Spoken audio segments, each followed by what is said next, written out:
All right, so in three, two, one. All right. Welcome back to another episode of It's Debatable. I'm here with Sebastian, here with Jalen Green.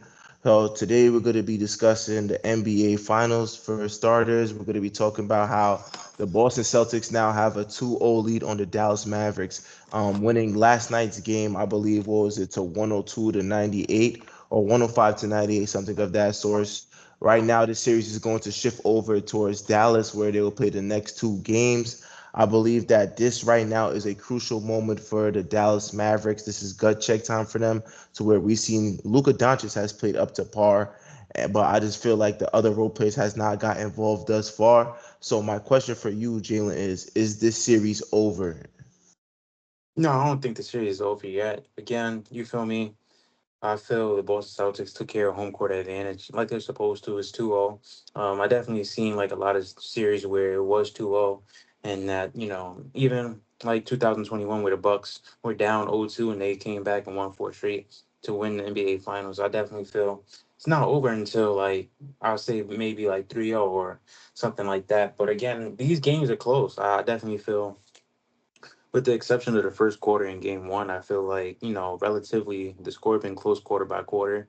Even last night, I definitely feel like they didn't really have that same spark from game one, talking about the Boston Celtics. But even watching it, I just feel like I can see why someone would say it's over just because the way both teams are playing. I think the Celtics more so it just feels like they're getting easier baskets and their baskets just seem a little bit more simpler compared to the Dallas Mavericks.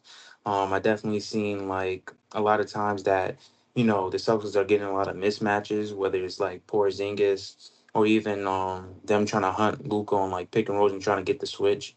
So I definitely feel like they just move the ball around as well, like at a great pace. They move at a great pace on fast break. They're moving fast. On the Mavericks, and it's more so difficult baskets. Not everybody's touching the ball. It's not really a flow, and it just seems more difficult. Like, of course, Luka's a great scorer and everything, but these baskets should be more simpler. It's the NBA Finals. I definitely just feel like Celtics just have more chemistry, and then like everybody collectively is getting buckets. It's not just you know down the court. We know the ball. We know the game plan is to get Luka and Kyrie their baskets, and then if something happens, then something happens. But it doesn't feel like the game plan is for the team. It just feels like it's just for Luka and Kyrie. Right, right. I agree with you on that point. I do feel like the series is not over by a stretch due to the fact that I do trust in a Luka Doncic and his skill set and what he brings to the game.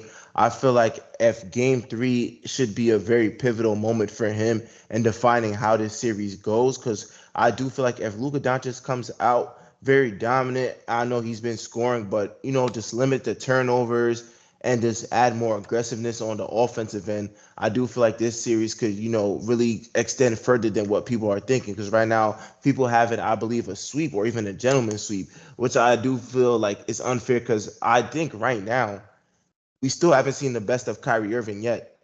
So now that he's gravitating back to Dallas, we might see a better Kyrie Irving, to where these first two games he's looked awful. I'm not gonna put it any type of way. He's looked awful. He hasn't looked like what he's looked like in the playoffs thus far. I know in past series he struggled in like the first half, but in the second half he gets it going. But I just think that this Celtics defense, and this is, I believe that they're not even getting the credit they deserve. This Celtics defense right now has really just looked like how it's been all season. Now, when I look at this is a really a switch first team. The schemes that they're coming up with, where they're staying grounded, they're not helping as much on a Luka Doncic, so that way other role players don't get involved. I've seen numerous times where a guy like Jason Tatum has guard like the Derek Lively's of the world, the Gaffers of the Hmm. world, so that if Luka Doncic is in a pick and roll situation, you're not forcing Al Horford to end up on Luka Doncic every time. It's a variety of defenses that they're given. Luka is not just one set defense that they're given.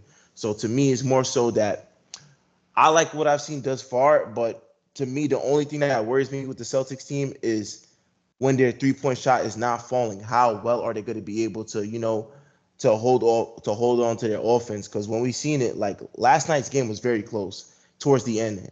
If it wasn't for that block, we might be talking about this game going differently. Because Dallas went on a 9-0 run towards the end. They got it together towards the end, more so due to Porzingis being out, and that's something I'm gonna get into a little bit later. But it just looked like that this team has found their offense slowly. So now you see all this. I'm thinking more so now Dallas feels like they might have a little bit more emphasis to play better at home. Hmm. Yeah, definitely. Same thing. Yeah, I definitely feel like a lot of times too, even when I was seeing like the highlights or whatever, you can't really ISO this team too much. I even seen like Kyrie had difficulty trying to take Jalen Brown, Jason Tatum 1-on-1. It's not really any weak links like on the floor compared to like on the other end, the Mavericks. They could just mismatch Hunch Kyrie, Luca, and other people as well. So I definitely feel like the Mavericks just have more disadvantages on defense than the Celtics because again, you can't just play ISO. Everybody on the team is a great defender. Right, right. Even Al Horford too. Al Horford, he's moving the feet for his age too as well. So when I look Hmm. at it too, it's just like I feel like the defense is there and the offense is there, and I think that's what's more so has been impressive about the Celtics team throughout this whole playoff run is that we know how good they are offensively, but they're just as great defensively too. So they make it a tough task for any team. So another thing I wanted to get into was just I've lately seen a lot of criticism going towards Jason Tatum, and I just want to ask you, how do you feel like on how his play has been thus far within this finals? Because people are saying that he might be getting carried, he's looking lackluster, he's not looking like a superstar, things of that nature. But I just want to get your take on how you feel about that. Again, like even like prior, I definitely said like even though Jaden Tatum may not be scoring, he does affect the game in other ways. Definitely, like I said, he's been a great rebounder as well. Definitely facilitating as well. So he definitely found other factors in the game in which he could be effective. Now, definitely, in game two, I definitely feel he was more aggressive. I think he took like 21 shots or 20, whatever, but 22 shots, 6 for yeah, 22. but he was struggling. But you could just see like more so their game plan is harped on Jason Tatum. Like everybody else doesn't really have that same freedom on offense as far as like Jalen Brown, Drew Holiday, and Derek White. Like when you see when Jason Tatum has the ball in his hand, all four defenders are harped on him, and I feel like that's why he's been able to play make so much because it opens the floor for everybody else, and everybody just knows where to be positioned at. Like I even seen like when there was a play where like Jason Tatum was in the corner, and automatically Jalen Brown's on the other end, already cutting like even before Already, the oh, double I team remember the even backdoor like. cut. Yeah, even before they even double team, you could already see like Jason Tatum, Jalen Brown already knowing the cue on what to do. So it's just more so a chemistry thing. And again, I feel like that's kind of the biggest criticism. Again, like we know how talented Jason Tatum is, but I don't think we ever seen like a superstar at this level have so much support help that kind of just helps him win games. Every superstar, whether you talk LeBron James, Kevin Durant, and everybody, nobody really had that help when they were like had their bad games. Jason Tatum has that support system, regardless of how he performs. Yeah, yeah. To my point too, and I agree to everything you just said. I do feel like the criticism has been unwarranted due to the fact that if you're finding these ways to win games, and why should it matter what type of points you put out there? Your productivity shouldn't matter if you are winning these games. And not only that you're winning in the biggest stage right now, the NBA Finals. So when people say, "Oh, he's been subpar," or "Oh, he's not the real superstar of the team," I just think of it like Jalen Brown has been great all like this whole postseason. Why are you going to shift to like let's try to get Jason Tatum involved? You got Porzingis who came out game one scorching hot, fresh off an injury. Drew Holiday just dropped damn near 25 points last night. You got Yeah. all these things working right now. I feel like the only time it should be criticized is where if it's a close game and you need Jason Tatum to be there and to really just emphasize the game and really take over the game. I feel like that's when it should be in question. Not when you're up 2-0 now. Not when your whole team is rolling. Derek White's of the world, the Payne Pritchards, Al Horford's, like the whole. It's a team game at the end of the day. What I feel like. So I think it's more so of an unwarranted criticism because at the end of the day, nobody's gonna remember how you play unless you get it done. I mean, nobody's Hmm. gonna remember how you play if you get it done. But they're gonna look back at it, say if you lose, but if you lost game one or you lost game two, then I feel like it should be warranted criticism, like Jason Tatum's not being aggressive enough or anything of that nature. But to me, I think that it's gonna come down to eventually he's gonna get one of those games to where we're gonna see the Jason Tatum that everybody's accustomed to. But as for Mm-hmm. right now, I just feel like don't fix what's broken. What's not Mm-hmm. broken? Yeah, so to me, it's more so everybody's getting a piece of the pie. Everybody's eating. That's how this team has really just flourished throughout this whole season. That's why I got like Jason Tatum. His averages went down to like what 25. Jalen Brown 23. Porzingis 20. Drew Holiday has gotten like everybody's getting their buckets, and that's what really is team basketball. And I feel like that's have been their identity throughout this whole year. So I'm not Mm-hmm. gonna lean on just one superstar when I have plenty talented guys that could, help us win a game too as well. So that Mm-hmm. was just my point as well. When it comes down to it though, I see everybody just making like the finals MVP's prediction. I feel like it's kind of a discredit for the Mavs this far, but if you had to pick Mm-hmm. a finals MVP for right now, who would you go with?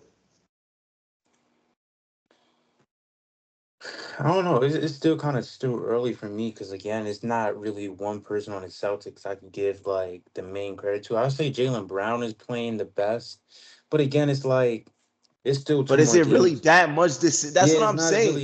it's not really Everybody's been that cooking much. though. Yeah, that's what I'm saying. Everybody. Everybody is really so it's really hard to determine a real Finals MVP. Again, there's two more games left, but I feel like if Jason Tatum like really, I think if he has like if he Tech, continues the way he's going, I feel like he's gonna win MVP. But if he just has a better efficient game. Like, you know what I'm saying? If he has a good 25 or 20 where he gets to the line a little bit more, not shooting the ball as much, just trying to, could draw contact, get to the line, mix up his touches like in the paint, mid range, 3 point. I definitely feel like he could score a little bit easier and he will definitely win MVP because again, he's already dominating the game on the boards and playmaking. and Scoring is just playmaking the too as only thing well. that Yeah. he's just struggling at right now. And the thing is, we should give credit to that. He's getting others involved too, to where he's not so reliant on. And it's not like it's a one type of thing to where he's just like, if I'm not scoring, I'm not effective. He's rebounding, he's defending as well, and he's getting others involved to where Yeah. we've seen that. I believe in his first go round in the finals where he was averaging around double digit assists too. So the fact that he knows that if my offense is not there, I have a supporting cast to where I don't got to be the main scorer for us to win. I could give it to JB. JB's gonna handle business. JB has been playing like a superstar. He's been playing like the best player on the team. So when Drew Hmm. Holiday said all that to where he said, I feel like yeah, Jalen Brown has been our best player. It's no knock on Jason Tatum. It's just feel me. Hmm. He's the high hand right now, and that's all credits to Jalen Brown. To where those that I feel like has been commenting on whether he's been overpaid or anything of that nature. Ask people that who felt that he was overpaid. Ask them how they feel right now. I guarantee you Yeah. they switch up their mind though. But one more thing I want to get to about this finals before we switch on to another subject. Game three. What do you think that Dallas Mavericks have to do in order to pull out a win to keep this series going? Again, I feel like they just have to make the game easier on themselves. I just feel more so, they, especially the role players, I feel they have to make the game not easier, but at least be more of a threat to where it's like we know Luca's gonna score like 25 plus. Kyrie's gonna have the ball in his hands, but there has to be more action from the role players of like cutting or at least making them more of a threat more so. I'm not sure like I get I don't know how to explain like when I'm looking at the Celtics or whatever, everybody knows where they have to be in order to get the ball or make the next pass or play make throughout the whole like game. I feel like when Luca has the ball, it's more so, all right, we know Derek Lively's gonna set a pick and they're trying to get a switch, but after that, you gotta What's position yourself next? to be a Yeah. threat to at least, all right, we gotta watch out for him or like you gotta at least position yourself to be a threat offensively. So that the defense is not just harping on Kyrie and Luca and that to the point where they just gotta run ISO so that they could just have a lot of space on the floor. Like that's not acceptable at all. So I definitely feel the role players specifically just have to put themselves in better positions. And same thing for Luca and Kyrie. They have to find easier ways to get the team involved to where it's not just predictable each and every possession. You got to mix up the touches, and more players have to touch the ball throughout the each possession too. Right, because I was watching a little bit of the Draymond Green podcast, and he said majority of what you said. He said they're gonna have to switch up their offense, and it's crazy that you're gonna have to switch up your offense now within the finals, because this is Hmm. what has got you there for like throughout the whole playoffs. But as crazy as I said, it looks patched. Like the offense looks patched to where if we know if Luca is coming off a screen, it's either he's going to step back and shoot a three, or he's going to Hmm. get lively involved, or if the help comes, he's kicking out to a corner to a PJ Washington, to where Hmm. it's more so predictable to where if you rotate there, if you do the proper rotations, you could stop that, you could slow that down. And we've seen that too, to where a guy like Derrick Jones Jr., he's not getting those easy lobs like how he did in previous series. Hmm. Derek Lively, even too, Daniel Gafford to me has looked ineffective in the series. So to me, right now, I think the what it's looking like too for the Dallas Mavericks to win game three is just they might have to throw out a new set of starters too. I do feel like a guy like Josh Green should be more involved in the starting lineup, as well as Derek Lively. Because when I look at it, Daniel Gafford has he's not fit for the series. He to me he's not fit for these series, and just Maxi Kleber because they're daring him to shoot, and he has that shoulder injury to where we know that you're hurt, so you're not even fully confident in your shot. So if you're not shooting the ball out there, or if you're making a threat, defense is not going to worry about you. They're not going to hone in on you. They're going to focus on Luca and Kyrie. So I feel like they should just add more of like they might have to go a little bit smaller too, so they could push the pace, and it's a freelance offense too, to where guys like Josh Green, Dante Exum, like they get a little more touches, they push the pace, something of that nature. But to me, the main factor is going to have to be Kyrie Irving. How well can Kyrie Irving play to where he takes the emphasis off of Luca?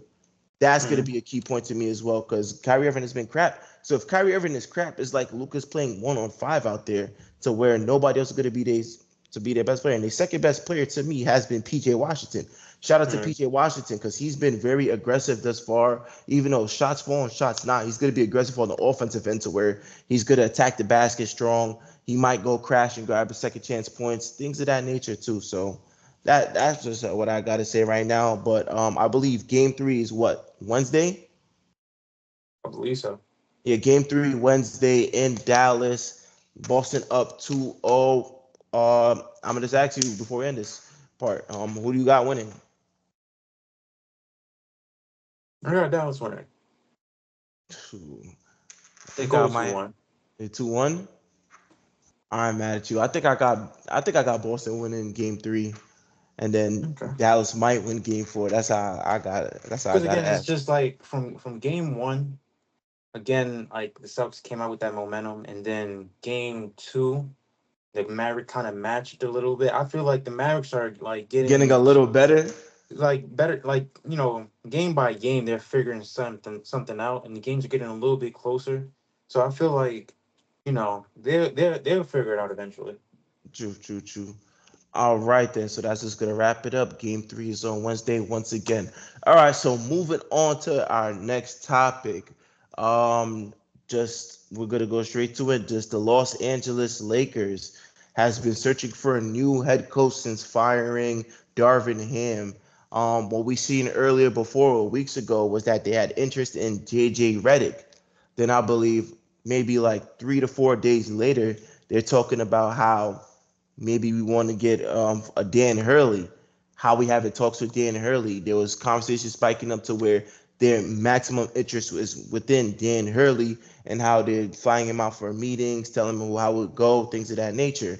Dan Hurley is a two-time national champion, back-to-back this year for the Yukon Huskies. So when you have that in effect to where he's comfortable in this role in college, and how he wanted to, just build something more, and how now there's an NBA job waiting for one of the most notorious franchises within basketball. He had a decision to make. So reports came out today that he declined, I believe, a $60 million, I believe, coaching 60 or deal. 70 6 year, 70 coaching deal. I just want to ask you, do you think that was how you feel about the move actually? for them trying to get Dan Hurley. Yes, just how everything went down. I kind of understand it because to me, I feel like the biggest thing with the Lakers. is they don't really know the direction of the team. They're not really a rebuilding team, and you could say that they're a contending team, but it's like when you look at other contending teams, it's like they're missing certain parts. So they have a weird identity. So I definitely feel like Darren Hurley was like that middleman, because again, winning at a high level in college, and then dealing with young talent, with UConn, with Jordan Hawkins, and even from Donovan Klingen, who's going to be in the draft, Stephon Castle, who's also Stephon going to be in the Castle, draft, yeah. and having those type of young players developing them into like lottery picks. Kind of see that balance of developing young talent, but also establishing a winning culture. So I definitely feel like that was the perfect situation for them, Right. and that's why they was. I think that they were in heavy pursuit for him. But now, when you look at the candidates, there's no really like when you have a direct, like, you don't have a true coach that really fits a direction where you want to go. Like again, you have LeBron James and Anthony Davis, who are, Anthony Davis is kind of hitting at his prime now. He's in that 30 age range. He has like a couple years left of high level basketball. LeBron James is always trying to contend and play at a high level, but you also still have young talent that needs, that extra step, that extra gear to go. So it's really a weird situation with the Lakers, because again, the coaching pool is just going to be JJ Redick, who will be a first time head coach. James Borrego, I definitely feel like he's a good coach. Specifically when he was at the Hornets, he had them positioned He for had a like little playing momentum, contention, yeah. and he's with the Pelicans this year. But it's really no, like, if you hire any of these coaches, it's really a sign of a rebuild, to be honest. Right, right. I do agree to that point. To me, I think that yeah, this move was warranted to return back to UConn. He definitely showed his sign of loyalty because when he got the job over there, he wanted to build a legacy over there in UConn, and he's done that thus far, just winning back to back championships, national championships. So I get why it's more so comfortable at home to where what you bring to your program rather than coming to an NBA to where there's more media, to where there's more scrutiny to come if your team is not performing, especially under a LeBron James team, to where every year is mostly title or bust. Now, to me, I think this move was warranted because it sounds like this is like the Lakers' third head coach. They had Luke Walton, they had Frank Vogel, and he won him a championship, and he managed to get fired. And they had Darvin, who even though they got swept this year, the year before that they made to the conference finals. So it sounds like a team right now that is just more so that's just the scapegoat is always going to be the coach to where who really wants that job to where you don't have no job security if you underachieve one season. Hmm. Say if you don't make the playoffs or you're in the play-in, you're bound to get fired. And this is what coaching has come down to in the NBA, to where even a guy like Adrian Griffin, who was just like what he went 30-9, gets fired. The Bucks managed to have a worse record. Mike Budenholzer before that won them a championship, gets fired. The coaching job, there's no real security in that, especially in LA. To right now, to where it's just like if I'm a coach, I want to be there to where I could build my team. I want to have a franchise that believe in my philosophy and what I want to build around this team. So I get it for the most part. To me, right now, the direction is most likely you're gonna go back to JJ Redick. Is that the best option? I am no offense to JJ Redick, I do believe he would be a hell of a coach for this team. No, to me, the best option and the realistic option that I don't know why nobody's talking about it, is Mark Jackson. I Mark don't know. Jackson. Mark Jackson knows the ins and outs of the game of basketball. I don't know what is the point of not giving him a coaching gig again. My my thing with Mark Jackson is that if he really wanted to coach, he's been away from coaching for so long. I I don't feel think like he would he's be fit for a blackballed. coaching staff. For I feel me, like I yeah, to I feel me, like I he's think blackballed. what? Yeah, go ahead. Sorry about that, but I feel like he's blackballed in general because you got to Yeah. think about it. What he did with the Warriors, he developed them to where Steve Kerr just added his little 1-2. He added a season into what he wanted to do with his team, and more so now. Look at the Warriors, a fucking dynasty now. But there would not be no dynasty. There would not be no Warriors if Mark Jackson did not emphasize Steph. shoot the ball. We're changing how offense is today. We're gonna add Hmm. more emphasis on three pointers. Klay Thompson, Draymond Green, like those guys were under Mark Jackson during that time. So I do think that somebody that knows the game is never gonna go away. There's him out there. Who else is out there? There's plenty of other coaches out there that My deserve. thing is, I think the best fit that nobody's talking about would be Kenny Atkinson, because again, I feel with him, he already like he used to be a coach for the Nets or whatever, Right. but with that team, he already had like a nice balance, and he developed like roles for everybody with D'Angelo Russell, making him an All Star. Spencer Dinwiddie at a high level, Karis LeVert. Karis He got really the LeVert, most out of an like exciting really team. nothing, and then from there, he's been on other coaching staffs. I The feel like Warriors too as he's been on well. the Warriors coaching staff when they won the ring. He also been on the Clippers coaching staff as well. So he knows what a contending team looks like and been on the back seat of like, contending team. So I really feel like the Lakers would be a great fit for him because again, he already has that mix of coaching experience and the behind the scenes of being a championship caliber team. So that's kind of someone that you want, especially if you're contending for a championship and trying to get, farther in the playoffs. With these other coaches, they don't really have much of a playoff history to really convincingly say that's the guy that we want. Like I definitely feel like if you're looking for that mix of that developing young talent, but also establishing a winning culture. I really feel like Kenny Atkinson would be the more closer fit to that match than anybody else. Oh shoot, that don't even sound too bad. Kenny Atkinson doesn't sound bad of a coach, but with this team and just this franchise right now, you like I feel like you know what you're signing up for at the end of Yeah. the day. There's no job security if you underperform. It's literally championship buster every year. Like this is what going to be the fourth head coach now. So whoever gets this job, which most likely to me might be JJ Redick, all I could say is good luck because at the end of the day, you know what comes with this. Like if whether it's a player or it's a fucking coach, like somebody's gonna get scrutinized besides the main person, the two Hmm. superstars, LeBron and AD, in my opinion, too, because whew, it's a mess in the Laker land right now. But we just gonna have to wait and see. Hopefully, maybe after the finals that they decide what they want to do with coaching wise, but we'll just have to wait and see. Hmm. So going on to our last and final subject, we're gonna dive into WNBA. Something that's really been talked about more so this year. Me, you, and Justo in our own chats, we've been talking about just how everything has been fading Yeah. out. I do feel like we should add more emphasis onto the topics, but that's for another day when Justin gets back, where we could have our real debates on just the NBA topic. So I'm gonna just keep it nice and short with this one. The number one draft pick this year, Caitlin Clark, was not selected on Team USA. And there's been a lot of media reports saying, was it warranted? Was it unwarranted? How people are not going to tune into WNBA basketball in the Olympics. I just want to get your thoughts on that real quick. She does not deserve to be on Team USA.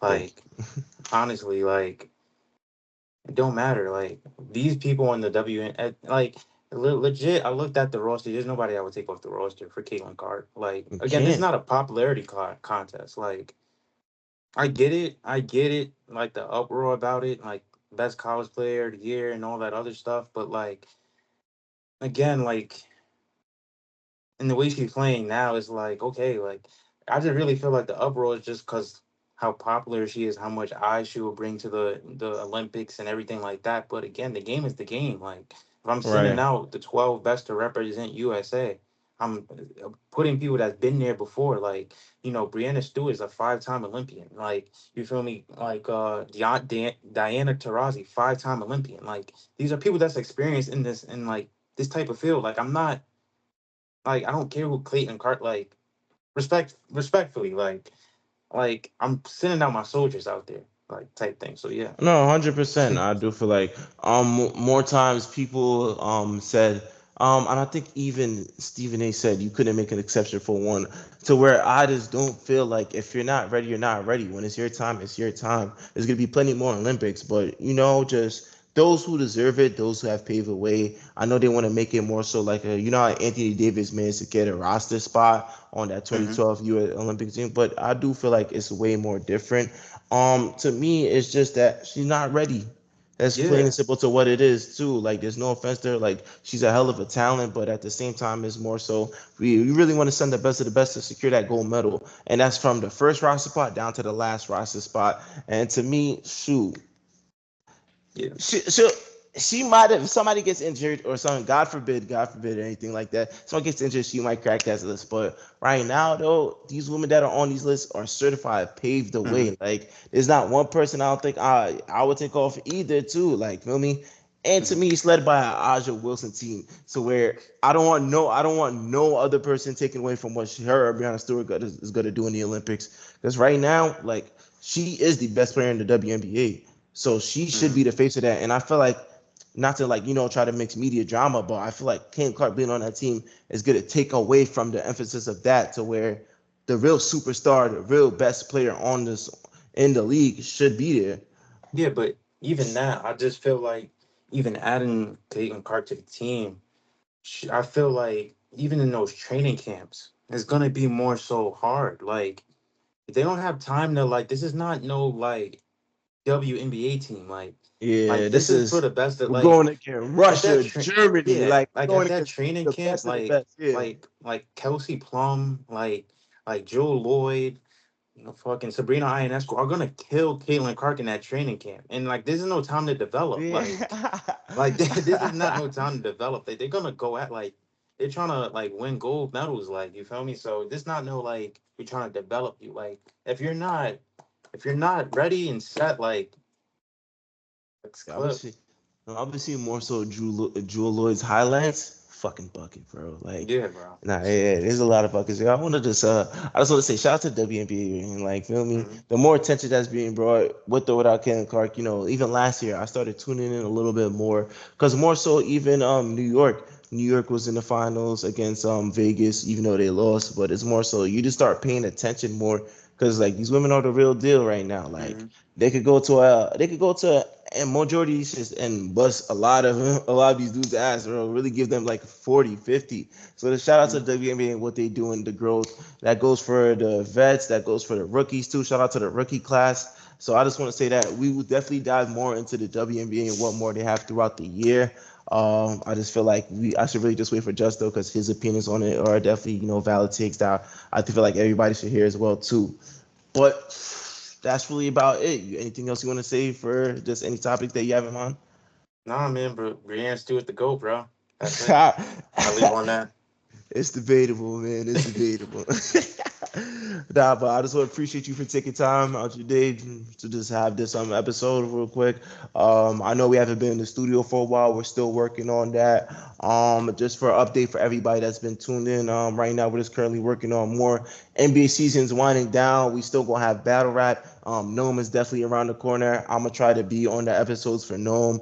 I definitely like the card. I seen the episodes I was talking about. Hmm. WWE's in full effect right now. We're going to have pay-per-views like Cash at the Castle, Money in the Bank. SummerSlam is our next big one that I feel like we're going to fully cover too. And just anything else, we're doing interviews. I got a couple artists I want to, bring onto the platform, get them the exposure, and anything else goes, man. But shit, that's going to be all for this episode of It's Debatable. Once again, I want to thank you, Jalen, for just taking the time out your day. Yeah, no problem. Yeah. And that's it.